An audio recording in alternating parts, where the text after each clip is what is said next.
It is 7:45 on Friday morning. Beautiful shot of downtown Vancouver. Yes, it's cloudy, but it's still beautiful. Thanks for joining us here on Breakfast Television. We're now joined by Dave Casey. He's a search manager with Chilliwack Search and Rescue. Good morning, Dave. Good morning. We brought you on because I know this has been an extremely busy time for Chilliwack SAR. I want to start by first talking about last weekend. I know it wasn't so much the volume of calls, but the number of calls that came in such a short period of time. What happened? Well, we started our calls on Friday at about 12:30, and they just came one after another. We did a series of 6 calls over, we were called out 6 calls in about 10 hours. So it was just very busy. Fortunately, they didn't overlap, so we were able to, one by one, take care of them. The nature of these calls, I know there was one rescue on Vedder River, right? Maybe talk about some of the nature of these calls and just how taxing this is for a volunteer organization like Chilliwack Search and Rescue is. Yeah, it was a very variety of calls. We started off with a helicopter rescue up the Coquihalla, followed that up with a person who had a broken ankle on a hiking trail in the Chilliwack Valley, a missing person, and then went to the Vedder for 2 swiftwater rescues on that day as well. So it was a very much of a variety. Do you think this increase in activity is related at all to COVID-19 with more people staying at home, or you just think that maybe this is just a coincidence, it just happens to be happening? Well, it's really hard to say. I suspected that we would have less calls this year because we don't have the international travelers, but I've certainly been proven wrong on that aspect.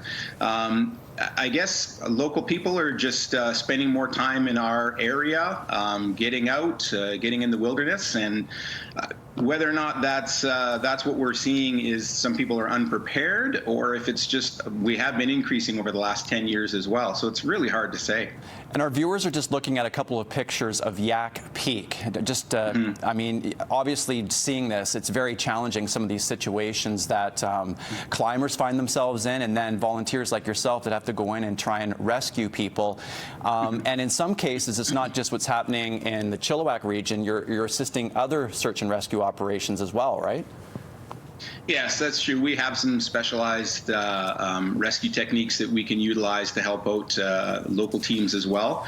It's you know, sometimes it's just accidents. Sometimes these people are very well prepared, and you know, accidents can happen.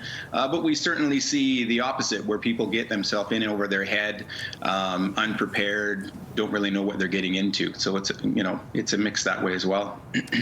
65 calls. That's how many calls have come in so far this year. Where does this sit as far as yearly average, and what do you think this means for the rest of the year? I mean, we still have to get through the fall and winter as well, right? Yeah, exactly. We're 10 calls over where we were this time last year, so you know, definitely have seen an increase.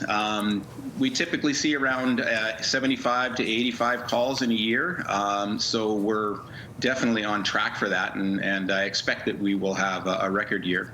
A quick message for outdoor enthusiasts. What is it? Well, being prepared is the biggest thing. Make sure you have a trip plan if you're going out. Make sure you do some research to find out the area you're going into, and just be careful not to get into areas that you are not prepared for. You always want to make sure you're prepared. All right, Dave, thanks for joining us. Good luck the rest of the way, and be safe. Thank you very much. All right, thank you. All right, it's 7:49 on this Friday morning. Lots to come here on